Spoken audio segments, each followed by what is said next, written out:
রাধিকা নাথ, কিরকম আছো তোমরা? আশা করি সবাই ভালো আছো, আমিও ভালো আছি। তো বমের আওয়াজে তো বুঝাও গেছো আমি কই আইছি। তো আমি গেছিলাম কালকে রাত্রে একটা বিয়া ছিল, তো বিয়াতে গেছিলাম।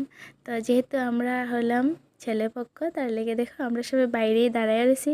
কারণ কি, ছেলেরে প্রথমে মিষ্টি না খাওয়াইলে তো ওরা ঘরে ঢুকতে দিবে না। তো গেটের মধ্যে ওরা দেখো এখানে ওরা নিয়ম করতেছে, আর আমরা সবাই বাইরে দাঁড়ায় রয়েছি। ছেলেরে মিষ্টি খাওয়ানো হইলে তারপরে আমগরে যাইতে দিব, গেট ধরবো এখানে। আমগর বাঙালির মধ্যে একটা নিয়ম আছে, প্রথমে ছেলেরে মানে এখানে গেট ধরবো, গেটের মধ্যে মিষ্টি খাওয়াইবো, কিছু একটা তারা দাবি করব, ওইটা যত সময় না পূরণ হয় তত সময় মানে যাইতে দিব না। তারপর তারা তো ছেলের মিষ্টি খাওয়াইয়া ঘরে নিয়ে গেছে। তো এখন আমরাও যাবো। এত সময় দাঁড়ায় আসলাম কারণ অনেকগুলা মানুষ আসছিল, একজন একজন করে যাইতেছে, তো আমরা পিছনে দাঁড়ায় রয়েছিলাম। তারপর দেখো এখানে গিয়ে আমরা বইছি, বই একটা ভিডিও করে আনলাম। আর ওই যে দেখো ছেলে, আমার সামনেই ছেলে বয়া রয়েছে। তারপর দেখো এখানে মেয়ের দুইজন বৌদি আইছে, আয়া ছেলেরে মিষ্টি খাওয়াইতেছে।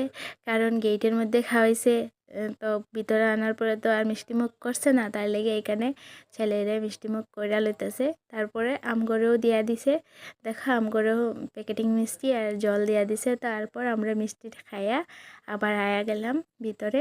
তারপর দেখি এখানে দধিমঙ্গল হইতেছে। আর দধিমঙ্গলে একটা নিয়ম আছে, শাশুড়ি মানে জামাইয়ের মুখ দেখতে পারবো না, আর জামাইয়ের শাশুড়ির মুখ দেখতে পারবো না। তার লেগে দেখো এখানে একটা দুটি দিয়ে একটা বর্ডার দিয়ে দিছে, ইন্ডিয়া পাকিস্তানের বর্ডার, ওই পার থেকে ওই পারে কেউ দেখতে পারবো না এরকম। এই নিয়মটা কার কার আছে অবশ্যই একটা কমেন্ট করে জানাইয়া। তারপর দেখো দধিমঙ্গল করার পর তো ছেলেরে কুঞ্জতে নিয়ে গেছে। এখন দেখো মেয়ের বৌদি ওরা মেরে নিয়ে কুঞ্জতে যাইতেছে।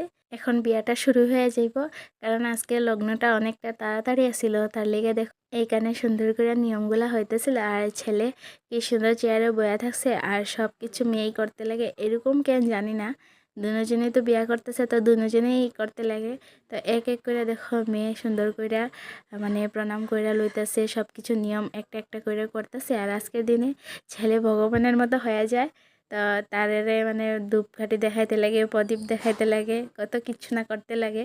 তো দেখো এখানে সুন্দর করে ওই মানে সব নিয়ম করতেছে, আমি মধ্যখানে ভিডিও করতেছি আর ভাবতেছি আমিও একদিন এই নিয়মগুলা করছিলাম। তারপর এখানে তারা তো বিয়া করতেছে, তো আমরা এখানে দাঁড়ায় কি করুম, তো আমগর খিদা লাগছে, তার লেগে আমরা যাইতেছি গিয়ে ভাত খাইতে। তো এখানে আয়া আমরা ভাত খাইতে বইয়াও গেছি। তো আজকের লেগে ভিডিওটা এতটুকু, টাটা।